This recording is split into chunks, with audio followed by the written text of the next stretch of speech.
டெல்லி ரயில் நிலைய கூட்ட நெரிசலில் சிக்கி உயிரிழந்தவர்களுக்கு பிரதமர் மோடி உள்ளிட்ட பல்வேறு தலைவர்கள் இரங்கல் தெரிவித்துள்ளனர்.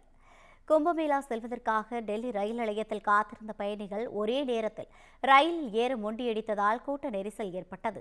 இந்த கூட்ட நெரிசலில் சிக்கி 3 குழந்தைகள் உட்பட 15 பேர் உயிரிழந்தனர். 10க்கும் மேற்பட்டோர் காயமடைந்து மருத்துவமனையில் அனுமதிக்கப்பட்டுள்ளனர். இந்நிலையில் டெல்லி ரயில் நிலையத்தில் ஏற்பட்ட துயர சம்பவத்திற்கு இரங்கல் தெரிவித்துள்ள பிரதமர் மோடி, உறவினர்களை இழந்தவர்களுக்கு ஆறுதல் தெரிவிப்பதாக குறிப்பிட்டுள்ளார். மேலும் காயங்களுடன் மருத்துவமனையில் அனுமதிக்கப்பட்டு இருப்பவர்கள் விரைவில் குணமடைய வேண்டுவதாகவும் கோரியுள்ளார். இதேபோல் உள்துறை அமைச்சர் அமித்ஷா வெளியிட்டுள்ள இரங்கல் செய்தியில் உயிரிழந்தவர்களின் குடும்பத்தினருக்கு ஆழ்ந்த இரங்கல் என தெரிவித்தார்.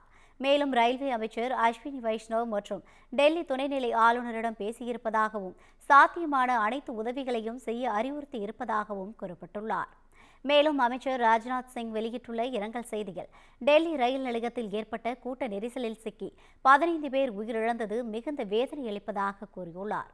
இந்த துயரமான நேரத்தில் தனது எண்ணங்கள் துயரத்தில் ஆழ்ந்துள்ள குடும்பத்தினருக்கு இருப்பதாகவும் காயமடைந்தவர்கள் விரைவில் குணமடைய பிரார்த்திப்பதாகவும் தெரிவித்துள்ளார். டெல்லி முன்னாள் முதலமைச்சர் அதிஷி விபத்தில் பாதிக்கப்பட்டவர்கள் மற்றும் அவர்களது குடும்பத்தினரை நேரில் சென்று ஆறுதல் கூறினார். மேலும் இச்சம்பவம் மிகுந்த வருத்தமும் வேதனையும் அளிப்பதாக தெரிவித்துள்ளார்.